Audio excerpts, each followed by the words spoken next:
Mais aujourd'hui, je voulais parler de la persévérance j'ai réfléchi dans cette thématique non pour faire une étude exhaustive de la persévérance sur la Bible, même si j'ai dû le faire pour bien préparer, mais mon but, c'est de nous montrer quelques points importants que la parole de Dieu va nous montrer sur la persévérance.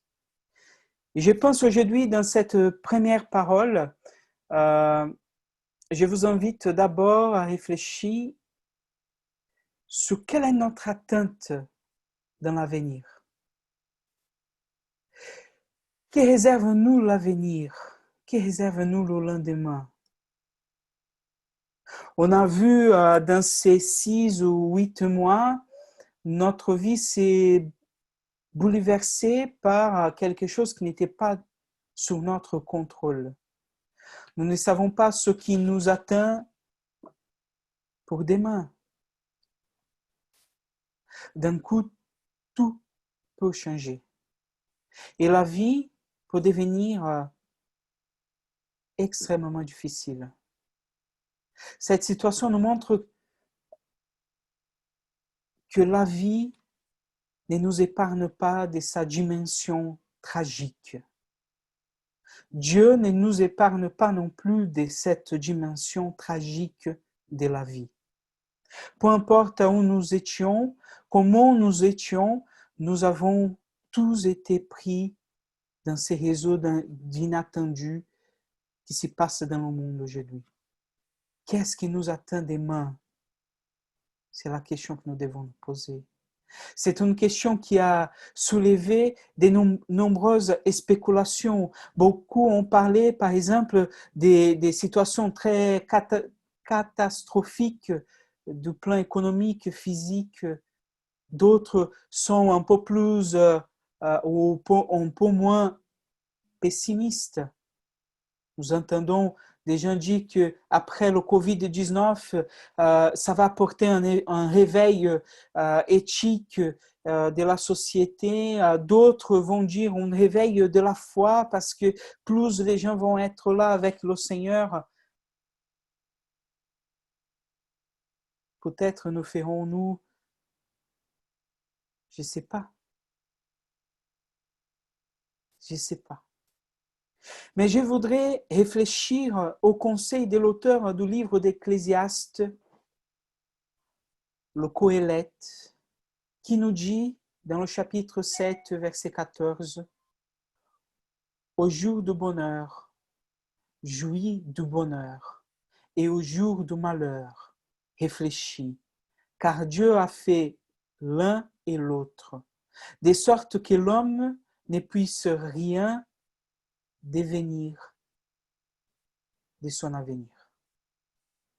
Dieu a fait le jour bon et le jour mauvais. » Ce verset m'a rappelé la phrase de Viktor Franklin, un psychanalyste juif. Face à l'impossibilité de savoir quelque chose sur l'avenir, car il est entre les mains de Dieu, nous pouvons réfléchir. Les mauvais jours, réfléchissez. Nous pouvons penser à comment nous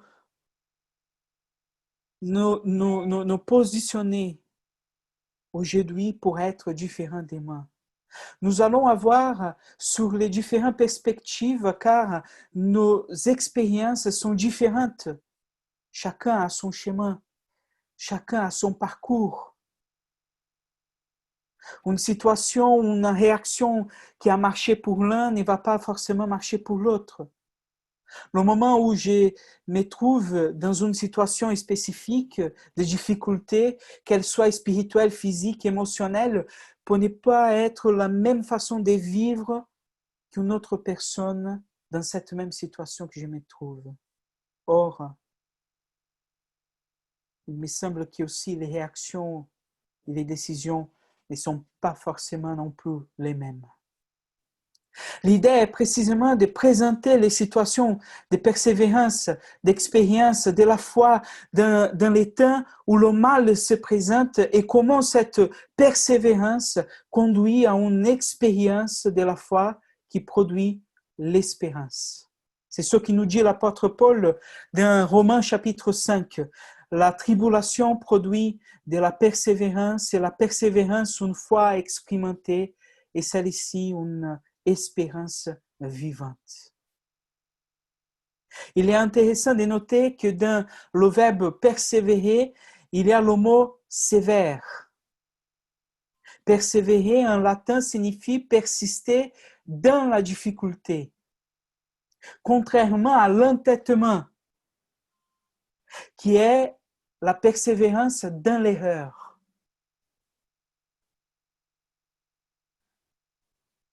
Le défi de la persévérance est une image de foi. La première étape qui nous amène à l'espoir dans un avenir est la capacité de persévérer, de résister face au mal et au malheur. Et pour aujourd'hui, je voulais vous inviter à réfléchir sur le livre de Job. Parce que le livre de Job, c'est le livre de la non-réponse. Le premier passage qui me vient à l'esprit est le récit de l'histoire de Job. Job est l'un des livres classiques de la Bible qui traite la question du mal. Job est accusé par Satan d'être juste et pieux envers Dieu à cause des bénédictions qui lui sont accordées. Il finit par perdre sa fortune, ses enfants, sa santé. Il devient un homme dont l'iconographie lui représente en train de gratter ses blessures avec un morceau de tuile proche, quelqu'un proche d'un tas de cendres. Et je divise son livre en 3 parties pour qu'on puisse comprendre l'histoire de Job. La première partie du livre traite le sujet de la théologie du châtiment, de la rétribution, qui est présent dans la tradition religieuse. Si vous avez fait du bien, si vous faites des bonnes choses, alors vous serez bénis. Si vous avez fait le mal, si vous avez mal agi, vous serez punis. Et quelle est l'expérience de Job? Ce système ne fonctionne pas avec lui. Il est juste et le mal qui lui tombe dessus est totalement injustifié dans cette logique. La tristesse, la douleur et la révolte sont si grandes que Job maudit le jour de sa naissance. Il n'avait plus aucune raison de continuer à vivre. Il pensait qu'il serait plus heureux si s'il avait été avorté. Regarde comme c'est fort. Et maintenant, il se reposerait au lieu de faire face à la réalité qui était devant lui. C'est un mauvais moment, un moment de douleur et de souffrance, mais c'est un moment inévitable.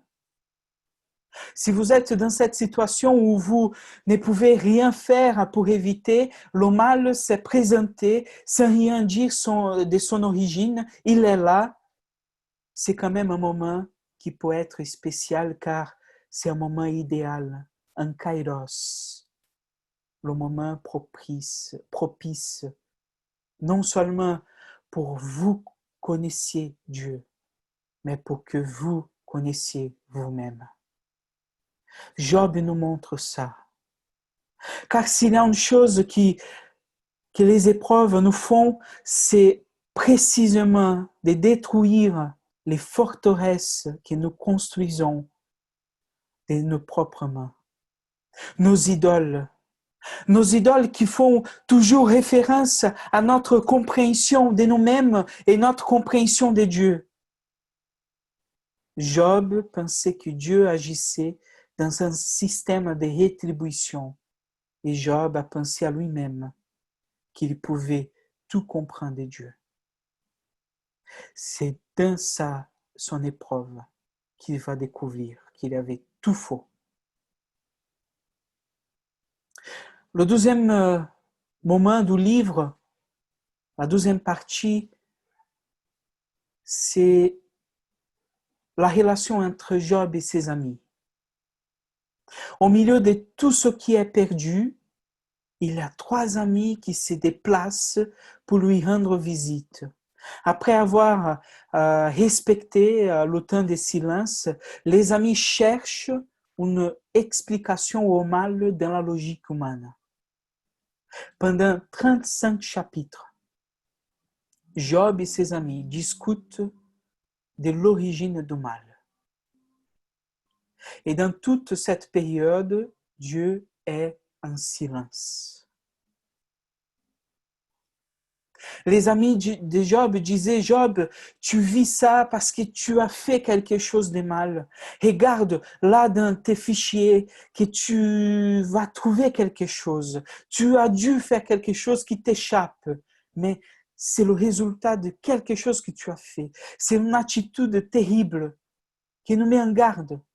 Car chaque fois que nous avons un discours théorique qui tente d'expliquer le mal comme celui que nous vivons, aujourd'hui avec le Covid-19, pour nommer les coupables, nous nous établissons comme juges des autres.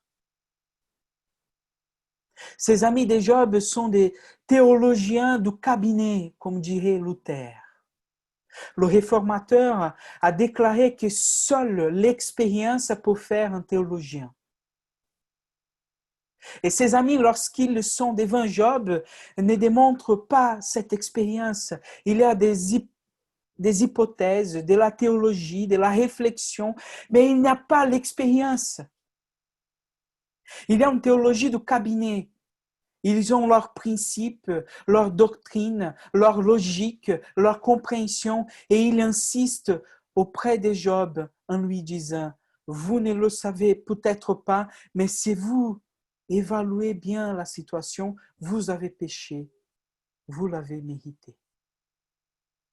Et Job a dit le contraire. Il n'est rien fait. Donc, il ne devrait pas être dans cette situation. Job persévère au point de vouloir une audience avec Dieu pour comprendre ce qui s'y passe. Je dois exposer ma cause car quelque chose ne va pas. Je ne comprends pas.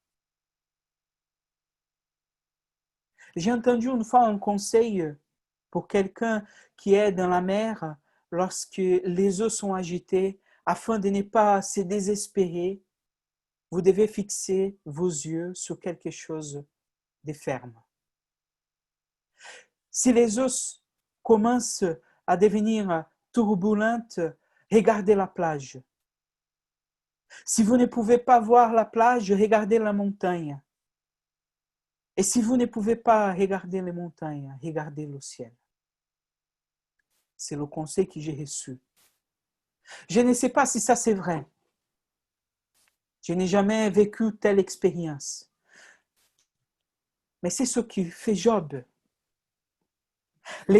La persévérance de Job au milieu du malheur est de garder les yeux fixés sur Dieu. Au vu de son expérience, il dit, mais je sais, moi, que mon défenseur est vivant. En dernier lieu, il surgira sur la poussière. Job 19, 25. Je sais que mon Dieu, mon défenseur, est vivant. Je me souviens de Psaume 121, chapitre 1 et 2. Je lève les yeux vers les montagnes. D'où le secours me viendra-t-il? Mon secours vient de l'Éternel qui a fait le ciel et la terre. Donc, lors de la souffrance, c'est le moment de fixer vos yeux sur Dieu. Ce n'est pas le moment d'essayer de chercher des coupables.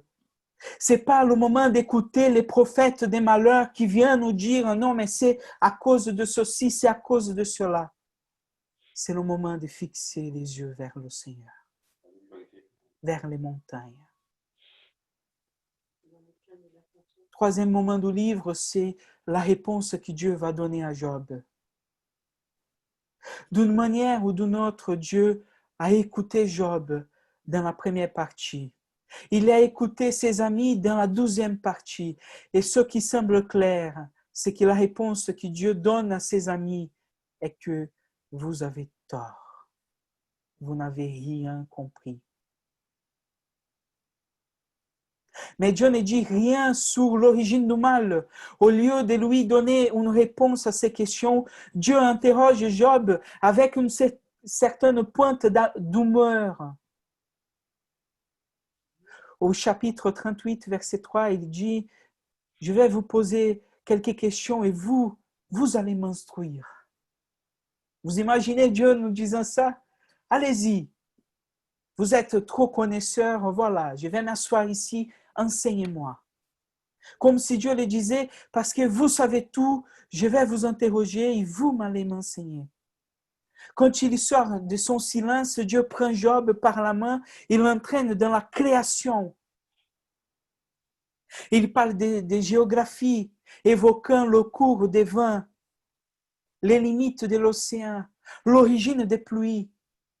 Puis il aborde la zoologie en parlant du bébé bouquetin, de la stupidité de l'autruche et de la bravure du cheval.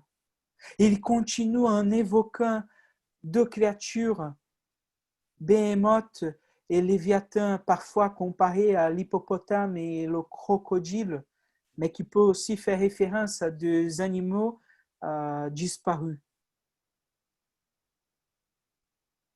Mais cette réponse de Dieu qui amène Job dans ce voyage sur la vie est en effet une non-réponse. Car nous ne pouvons pas voir la relation entre le cours des étoiles, le vol du faucon, l'invincibilité du crocodile et l'origine du mal. Si vous arrivez, merci de me dire parce que je n'arrive pas à faire le point. Mais à notre grande surprise, cette non-réponse a parlé avec Job, qui va avouer, mes oreilles ont entendu parler de vous, mais maintenant mes yeux vous ont vu. Job 42, verset 5. Au fond, Job dit, j'ai pensé que c'était une façon, j'ai pensé que tu étais quelque chose, que cette tribulation m'a montré que j'avais tort. Tu n'es pas ceci, tu n'es pas cela. Après la persévérance vient la foi expérimentée. Mes yeux vous ont vu. Là, nous comprenons que la foi vécue est précisément cette raison que la raison ne connaît pas. C'est une raison qui prend racine dans le cœur, au cœur de notre être, qui va au-delà de nos idées et de notre logique, dans l'expérience de Dieu lui-même. Voyez que l'image de Dieu que Job avait construite à partir de ce qu'il avait entendu s'effondre maintenant. Parce que lorsque la tribulation est arrivée, ce qu'il avait entendu parler de Dieu ne correspondait pas à ce qu'il vivait. Job perd une foi infantile, une foi puérile et construit un récit des filles face à une foi adulte et mature. Une foi selon la vérité, selon la réalité. Pas avec le monde rose que nous voulons peindre. C'est ainsi que nous le voulons. C'est pourquoi le prophète dit, faisons-nous connaître et continuons à connaître le Seigneur. Maintenant, très cher, le moment de la détresse, c'est le temps de marcher avec Dieu. Et normalement, c'est exactement le contraire que nous faisons. Nous rejetons Dieu, nous disons à Dieu, où es-tu? Et il est là, au cœur même de tous ceux que nous vivons. Ce n'est pas le moment d'expliquer, ce n'est pas le moment de s'accrocher à cette présence, c'est le moment de s'accrocher à cette présence. de nous prosterner devant l'immensité du pouvoir qui a tout créé, de savoir que même si vous ne comprenez pas, il y a encore des raisons de s'émerveiller de Dieu par l'expérience. Le message dans le livre de Job souligne qu'il y a des questions auxquelles nous n'avons pas de réponse. Face à cette non-réponse, nous sommes invités à changer de raisonnement et à nous poser un autre type de questions. Au-delà du Covid-19, au-delà des détresses que nous vivons, au-delà des angoisses, des difficultés, suis-je encore capable de voir Dieu? Suis-je encore capable de persévérer, de conserver ma fidélité, d'espérer qu'il s'émerveillera encore une fois dans sa création? Le lendemain de Job sera reconstruit avec beaucoup d'efforts et de persévérance, compte tenu de l'expérience et de l'espoir qu'il a reçu en Dieu, de la rencontre avec Dieu.